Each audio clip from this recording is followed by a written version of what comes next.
was on a walk with a founder of an internet company you might have seen before on Twitter, and we were talking about the struggle of signing off after work and not feeling a lot of anxiety.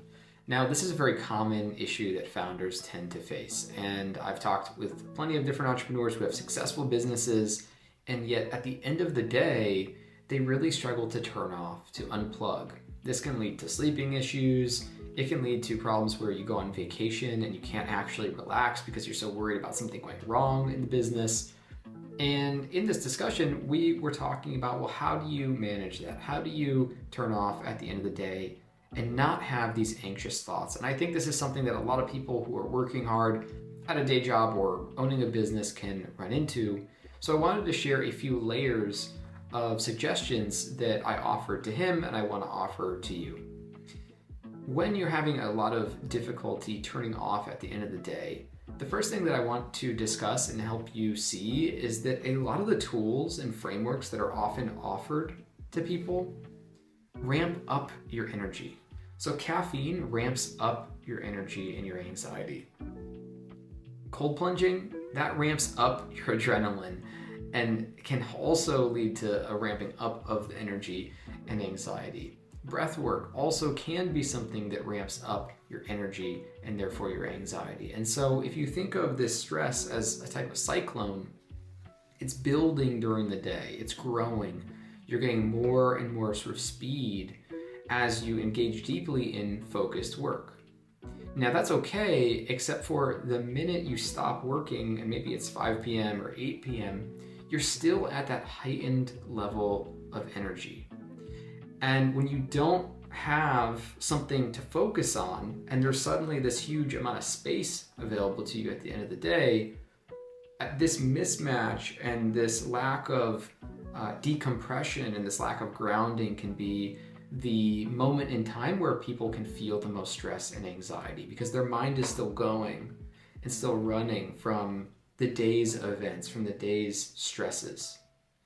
So rather than reaching for a tool that is going to amplify your energy, what's often needed is to bring back down and wind down some of that energy.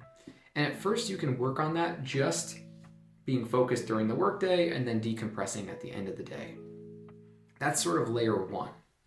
Layer two is instead of just ramping up the entire day with focus and you're getting sort of you're using all your energy and your focus and all the stressful stuff is happening and then you're just trying to be completely signed off within a minute of shutting your laptop.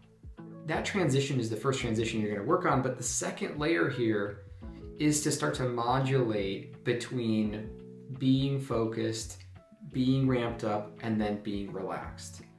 And so the second layer to this is, what if at lunch you're able to wind down a little bit and ground? What if you're able to take a walking break during the day? What if even just 5 minutes between a few meetings, you're able to take a little break? So now rather than ramping up your energy the entire day and then trying to just pull the plug and suddenly you're supposed to go to bed, you've woven in actively some moments of grounding and resting. Now, let's talk about some tools that can help you do that. If a cold plunge or fast-paced breath work amp up your energy, if caffeine amps up your energy, well, we can look at meditation as a way of grounding your energy. We can look at practices like yoga, even if it's a minor version of stretching, they're going to put you back into your body and help you ground a little bit. There's plenty of other types of even breathing practices as well. One I can recommend is called NSDR. If you're interested, Andrew Huberman has some great resources on that. It's called non-sleep deep rest, which is a form of kind of like meditation, somatic awareness, and you can even fall asleep while you're doing it, which is kind of pleasant. I tend to use that during my workday because I find it to be very enjoyable. So that's a way that I ground when I'm at home. But we need to start looking at the tools that are going to allow us to relax after we've ramped up our energy. So you've had a stressful meeting, a few stressful meetings, an intense sprint at work. Now let's relax. Now you're sprinting again, now let's relax. And then when it comes time to be the end of the day, you've started to train yourself to have those moments of relaxation. Your energy is less likely to be so ramped up that you can't sleep or you're still having all these anxious thoughts, and you're practicing having your energy ramp up and also ramp down. So that's layer 2 or step 2 if you want to make some progress in unplugging, managing the stress and anxiety that arises when you're not working, when you're not full on focused on what it is you're doing, especially when you're building a company.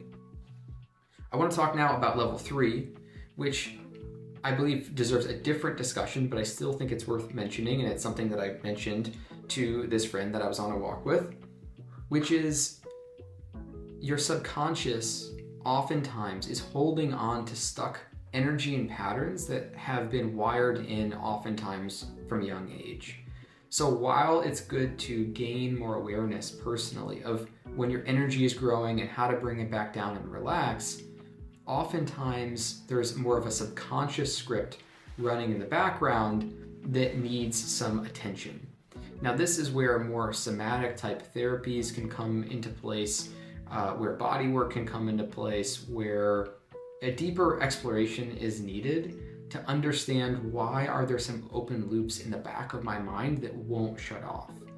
And again, oftentimes that comes from very early experiences that wire in some type of stress that at that time we weren't able to let go of, probably because we were too young, and oftentimes just because we didn't have the tool set to get rid of that excess energy.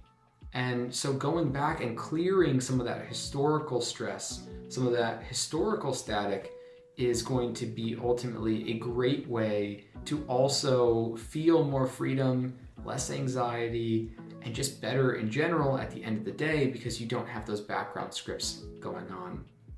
The last thing I want to say about that, and again, I believe this deserves a different video, a different podcast, is that is a deeper process where you need to work directly with those past emotions, that subconscious, and those stresses. So working at those through something like, working out or cold plunges, you're not really going to get deep enough to actually release some of those past stuck patterns.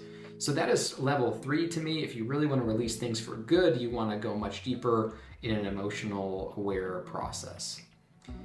I hope that this has been helpful for you in thinking about how do I start to build a practice for myself to ramp up my energy and focus and also ramp down my energy and relax.